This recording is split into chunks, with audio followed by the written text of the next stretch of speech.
안녕하세요. 운뽀TV입니다. 파주 운정자의 시그니처. 자, 브랜딩이 나왔네요. 시그니처라고 나왔습니다. A19BL. 이것만은 꼭 알고 준비하자. 이제 한 달 남았는데요.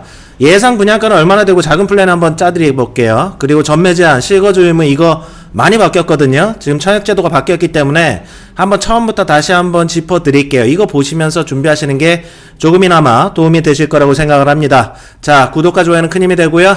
자, 한번 시작해 볼게요. 자, GTX에 자이의 프리미엄을 더하다. 자, 운정 거주하시는, 그리고 파주 거주하시는 분들 입장에서는 참 멋진 캐치프레이즈죠. 자이와 함께, GTX와 함께 하는 삶이라고 이렇게 시그니처 브랜딩을 했습니다. 시그니처는, 우리가 뭐 커피숍을 가든지 어디를 가든 뭐 시그니처라고 돼 있으면 대표 상품을 얘기하잖아요. 그러니까 어떤 상품이나 브랜드의 상징성을 가진 대표하는 자부심, 프라이드라든지 만족도가 높은 의미. 그래서 운정의 자이가 지금 두 번째거든요. A40블럭, 자이와 함께 이번에 19블럭은 시그니처, 운정자의 시그니처라고 이렇게 브랜딩이 됐습니다. 입지 가치는 정말 자주 말씀드렸기 때문에 오늘은 이게 내용이 아니기 때문에 다음에 한번 다시 한번 말씀드리고요. GTX 역세권이다 이렇게 보시면 될 것 같아요. 이제 중요한 거는 청약 룰이 많이 바뀌었단 말이죠. 그 예상 분양가를 먼저 한번 말씀드려 볼게요. 자, 예상 분양가가 제 개인적인 의견입니다. 이게 절대 이렇게 가격이 나온다고 제가 뭐 아는 것도 아니고 분양가 심의 아직 들어가지도 않은 걸로 알고 있어요. 제 예상으로는 5억 초반부터 34평 국평이 5억 초반부터 시작할 것 같아요. 그래서 5억 초반부터 분양가 테이블이 나오다가 기준층이 한 5억 4천 내외 뭐 요 정도로 나오지 않을까. 지금까지 파주 운정 신도시 기준층 34평 기준으로 가장 가격이 높았던 게 4억 9천이었거든요. 여기는 한 5억 3, 4천 되지 않을까. 기준층이 말이죠. 그리고 발코니 확장이나 시스템 에어컨은 옵션은 별도로 잡아야 됩니다. 자, 이거보다 더 저렴하게 나왔으면 좋겠어요. 4억대 중후반에 나온다면 말 그대로 대박 나겠네요. 이렇게 나왔으면 하는데 실제적으로 저는 이렇게 예상을 해보는 거죠. 그렇다면 내가 이제 자이에 한번 지원을 해보고 싶은데 말이죠. 어떻게 작은 플랜을 설계해야 되는지 브리니 분들을 위해서 제가 설명을 한번 드려볼게요. 분양가가 만약 34평 예상해서 5억 4천이라고 나왔다고 친다면 어떻게 되는 거죠? 계약금 10%가 예상이 됩니다. 10%면 약 5,400만 원이 현금이 있어야 되는 거예요. 현금. 그 다음에 중도금 60%는 이 분양가에서 나오는 거거든요. 그러면 3억 2,400만 원 정도가 이제 이 중도금 대출을 실행을 하는 거예요. 이거는 계약하시고 나서 견본주택 자이에서 한번 부릅니다. 다. 그러면은 은행 직원들이 나와 있어요. 그러면 이렇게 사인을 하면 1, 2, 3, 4, 5, 6차에 걸쳐서 자동으로 막 계속 실행이 된단 말이죠. 이건 이제 아파트 공사하면서 들어가는 자금이라고 보시면 돼요. 그리고 중도금 대출 이자는 지금 금리가 굉장히 고금리잖아요. 최근에 금리가 막 6.8%도 나온다고 해요.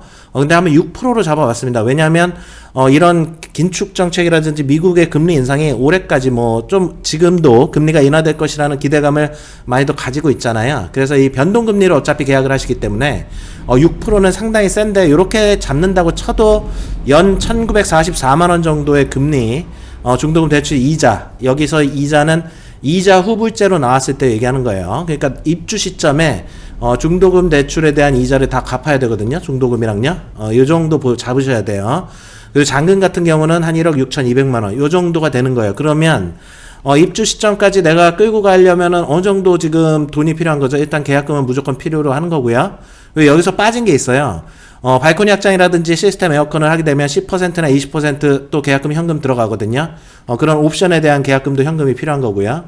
중도금은 대출로 이렇게 진행하시면 되고, 대출 이자는 요 정도 6%로 하면 이렇게 되는데, 금리가 낮아지면 이자는 덜 부담된다. 잔금 같은 경우는 요 정도다. 그러면 지금 이제 앞으로 말씀드릴 건데 여기 이제 전월세 줄 수 있거든요. 운정자의 시그니처요. 그렇다면은 잔금 시점에 전세로 요걸 메꿔가는 방식, 요것도 가능하단 말이죠. 그러면 운정의 34평 전세 시세가 지금 어떻냐 이거죠. 지금 최고의 하락장이라고 얘기하잖아요.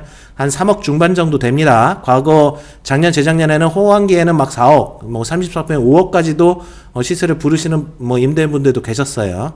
2026년 상반기에 입주가 예정돼 있는데 이때 시세가 어떻게 될지는 지켜봐야 됩니다. 자, 요 정도로 플랜을 한번 잡아보세요. 그래서 이 정도 분양가, 이 정도 작은 플랜으로 내가 여기를 끌고 나가야 된다. 그리고 항상 말씀드리지만 최근 많이 느끼셨겠지만 부동산 연끌을 하라는 얘기가 절대 아닙니다. 50% 이상 현금을 가져가시는 거를 저는 항상 추천드려요. 지금 연끌하는 분위기 절대 아니다. 다시 한번 말씀드립니다. 자, 중요한 거를 말씀드리는 거예요. 실거주 폐지가 소급이 적용이 됩니다. 이게 지금 운정자의 시그니처에도 적용이 되거든요. 기존에는 이 실거주 의무기간이 운정도 걸린 데들이 많았어요. 이거 다 소급해서 폐지될 겁니다. 그래서 실거주 의무가 폐지되기 때문에 어떻죠? 전월세를 줄 수 있다는 얘기예요. 실제 입주할 때 안 들어가도 됩니다. 두 번째로는 전매 제한이 매우 중요하잖아요. 전매 제한이 이번에 개선이 돼요. 그래서 뭐 분양가 상한제로 인근 대비 뭐 60에서 80, 80에서 100 뭐 이런 사이로 전매 제한이 6년에서 10년, 투가는 뭐 10년 이렇게까지 걸리고 파주 운정 최대 8년까지도 걸렸단 말이에요. 근데 이게 확 줄어요. 그래서 지금 3년으로 줄 것으로 예상됩니다.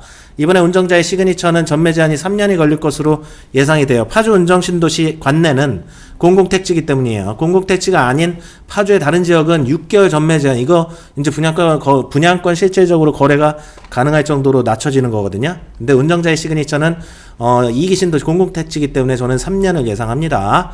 자, 그리고 이 3년 같은 경우는 등기하게 되면 이 3년 초과하는 걸로 보시면 돼요. 그래서 그냥 내가 여기 입주 시점에 등기한다 그러면 바로 팔 수도 있는 거예요. 자, 바로 팔았을 때 분양권이라든지 이것도 세 양도소득세율이 많이 줄었단 말이죠. 이런 것들도 한번 보시고, 그래서 결론적으로 말씀드리면 운정자의 시그니처는 실거주 의무가 없을 것으로 예상되고 전매 제한 3년 걸릴 것으로 예상이 됩니다. 등기는 하셔야 될 걸로 보여요. 그 다음에 바로 전매하시면 돼요. 지금 새 양도소득세율도 정부가 줄여준다. 상당히 조건이 좋아진 것이라고 평가할 수가 있겠죠. 여기가 실거주로도 청약 완판을 할 것 같은데 경쟁력이 좀 나올 것 같아요. 왜냐하면 이렇게 조건이 좋아졌고 전월세도 줄 수가 있다. 이런 점이 바뀐 점이 있거든요. 그리고 하나 더, 1주택 청약 당첨자의 기존 주택 처분 의무도 폐지가 예정돼 있어요. 이것도 소급 적용한다고 했어요. 소급이요. 그러면 기존의 운정 아파트 당첨되신 분들, 아직 입주 안 하신 분들도 처분 서약으로 당첨되신 분들 그거 처분 안 하셔도 되는 거고요. 운정자의 시그니처는 당연히 기존 주택 처분 의무를 폐지한다고 했으니까 처분 서약 안 하셔도 돼요. 자, 근데 중요한 게 처분 서약 의무를 폐지한다고 한 거지 이 청약 룰을 바꾼다고 한 건 아니에요. 이 두 개를 구분해서 보셔야 돼요. 그래서 내가 조정대상 지역, 파주 운정 신도시가 조정대상 지역일 때는 1순위 청약하려면 1주택자들은 어떻게 됐죠? 이 법률에 의해서 기존 주택 처분 의무를 무조건 했어야 되는 거예요. 법률에 의해서. 근데 이 무조건 하는 거를 폐지해 준다고 하는 거지, 이거를 기존 주택 처분 서약을 안 해야 된다라고 얘기하는 건 아니에요. 그게 무슨 얘기냐면 청약률이 이렇단 말이죠. 추첨제 물량 100% 물량 전용 8호 이상의 경우에는 무주택자한테 75% 추첨 물량 우선적으로 무작위 추첨을 해줍니다. 이게 룰이에요. 이것마저 사라진 게 아니라는 거예요. 자, 1주택 처분 사역자에게 나머지 25% 추첨 물량을 이렇게 배정을 해준단 말이에요. 처분 사역자한테. 그러면 이게 폐지됐다고 나는 내가 처분 사역 할 거야 라고 하면 처분 사역 클릭하고 하면 되는 거예요. 그냥 의무를 폐지한 거지 이 룰을 폐지한 건 아니에요. 그러면 순번이 올라가잖아요. 근데 자의 시그니처 넣을 때 처분 사역 안 해도 돼요. 그러면 3순위가 된다. 자, 요렇게 잔여실 배정돼요. 근데 여기서도 또 남았다. 그러면 다주택자한테도 순번이 간다 이거죠. 이 룰은 그대로 가는 거예요. 운정자의 시그니처도요. 물론 법률 개정안에 제가 보고 이게 개정이 된다면 제가 말씀을 드리겠지만 이건 그대로 갈 것 같거든요. 그래서 처분서약 의무가 없어진 것 뿐이지 처분서약을 해야지 당첨 확률이 높다. 이거는 계속 유지가 되는 거예요. 그래서 청약 룰이랑 주택 타입을 한번 볼까요? 988세대가 예정이 돼 있고 74에서 134 타입까지 있는데 지금 2월 기준으로 비규제입니다. 자, 비규제 지역이면 재당첨 제한이 있으신 분들도 청약통장 1순위 요건 12개월 이상의 예치금 조건 충족하면 지원이 가능하죠. 그리고 파주시 1년 이상 30%, 경기도 6개월 이상 20%, 수도권 50% 룰로 갑니다. 대규모 택지 개발지구예요. 자의 시그니처 청약 룰은 어떻게 될까요? 7484 타입은 가점제 40%, 추첨제 60, 9699 134 타입은 추첨제 100%. 요 추첨제 100%에서 아까 제가 말씀드렸죠. 처분서약은 없어졌지만, 처분서약 의무는 없어졌지만 처분서약을 해도 된다. 그랬을 때 순번이 요렇게 내려가게 된다. 내 당첨 확률은 높아지게 된다. 이렇게 보셔야 돼요. 다주택자 지원 가능해요. 근데 무주택자나 1주택 처분서약자, 가점제 떨어지신 분들 다 떨어지고 나서 물량 남았을 때만 나에게 기회가 온다. 이렇게 생각하시면 될 것 같아요. 예상 청약 가점은 파주 당해 기준으로 50점대 후반부터 저는 봅니다. 여기가 지금 타입이 이렇게 다양하잖아요. 눈치 싸움이 어마어마할 것 같아요. 특히 74 타입이라든지 84 타입 기준으로 해가지고 96 타입까지요.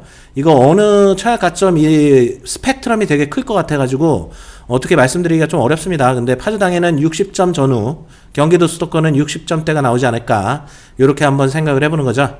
그리고 요 타임마다 되게 운이 좋게 낮은 가점으로도 당첨되시는 분들이 분명히 나타날 것으로 예상이 됩니다. 이건 운이기 때문에 어디를 넣어야 되는지는 지금 설명드릴 수가 없는 거예요. 결론적으로 결과론으로만 봐야 되는 겁니다.